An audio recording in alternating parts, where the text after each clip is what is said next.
Good morning, students. Class 7. Welcome back after your summer vacations.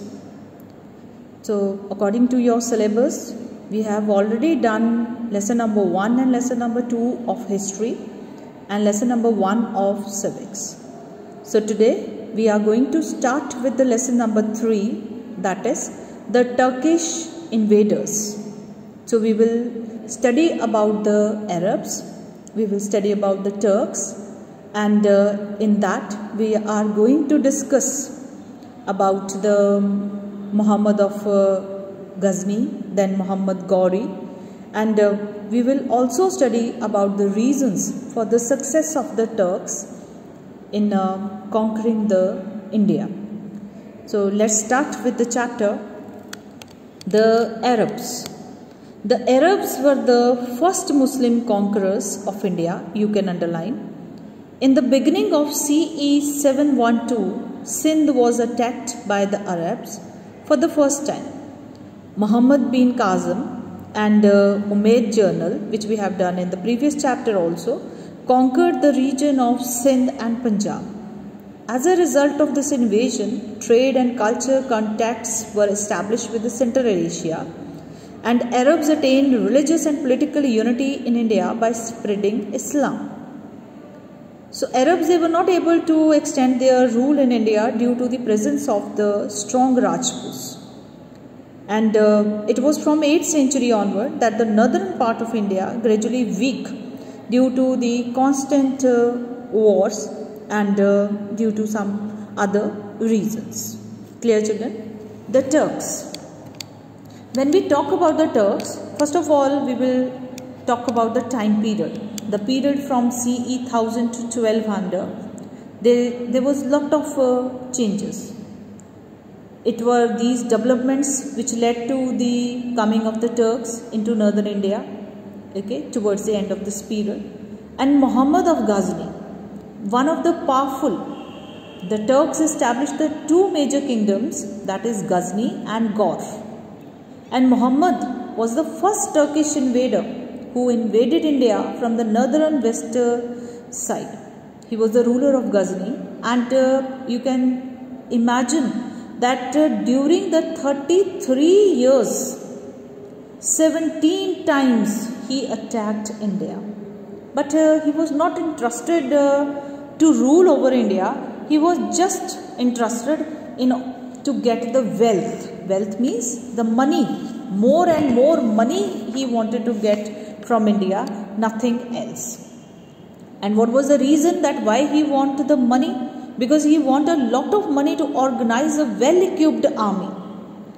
Because most of the time he was on wars only, and to maintain the soldiers and to give them the proper salary, to maintain a standing army, it was very much required. The weak political conditions of India attracted him most, because people of India, they were not united, they were fighting with each other, and which helped the others to get more benefits from here. So Muhammad defeated Jaipala, he was a Hindu ruler of Punjab, and then Muhammad defeated a confederacy which was led by Anandpala also. Then his cavalry played a very important role in his victory.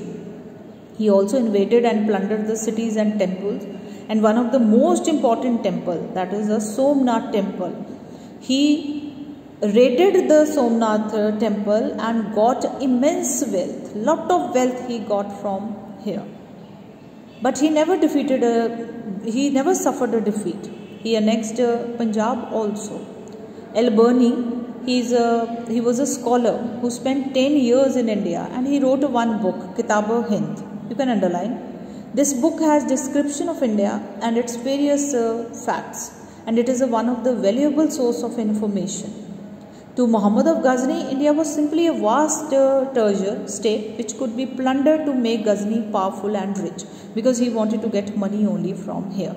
So in search of money, he was defeating India again and again. So with the immense money which he got from here, he built a lot of beautiful buildings, museums, libraries, mosques, okay. and also many jewels, gems, clear, he got from here. One of the Persian poet, Ferdowsi, he wrote one epic Shahnama, which was a biography of Muhammad of Ghazni.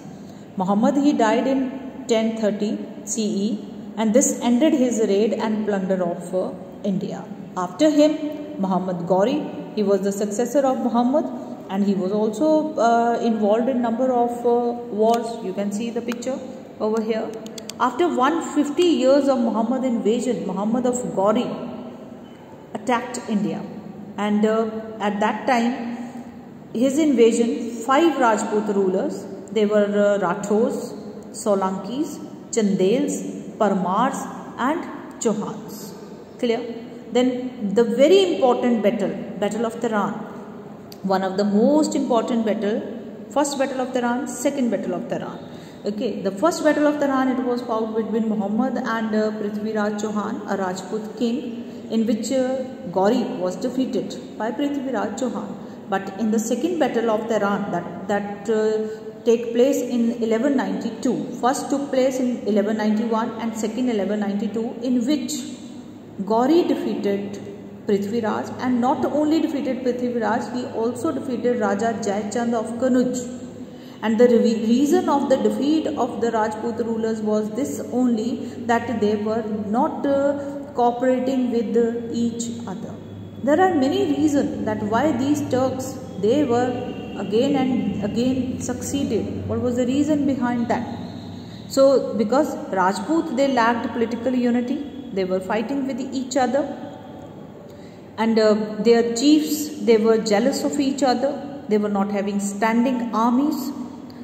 Rajputs, their army was very slow, no cavalries were available to them. Okay, whereas Turks, they were having good equipments, good weapons, good army, good animals, everything. So what was the impact of these invasions? These invasions, they had a great impact. You can see the picture of Maharana Prithviraj Chauhan. Okay, they had a contact with Arabs. They came in as a travelers. Books on Indian mathematics, astronomy, they could be found in Baghdad. These invasions brought about exchange of culture, and a composite culture emerged. This was clearly visible in various forms of art. Okay, you can see the picture here. This is the Turkish art. In the form of art also, architecture also, food also, dress also, music, language, etc.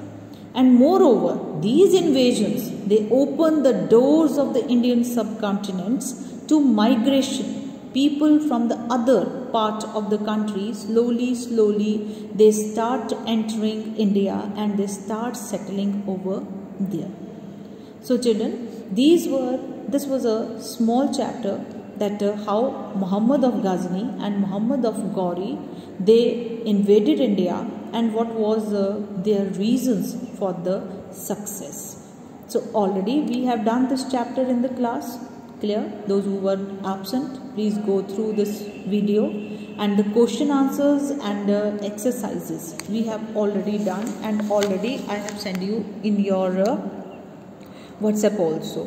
So those who have not marked, please mark and complete your work. Write down the question answers in your copy neatly and complete your work on time.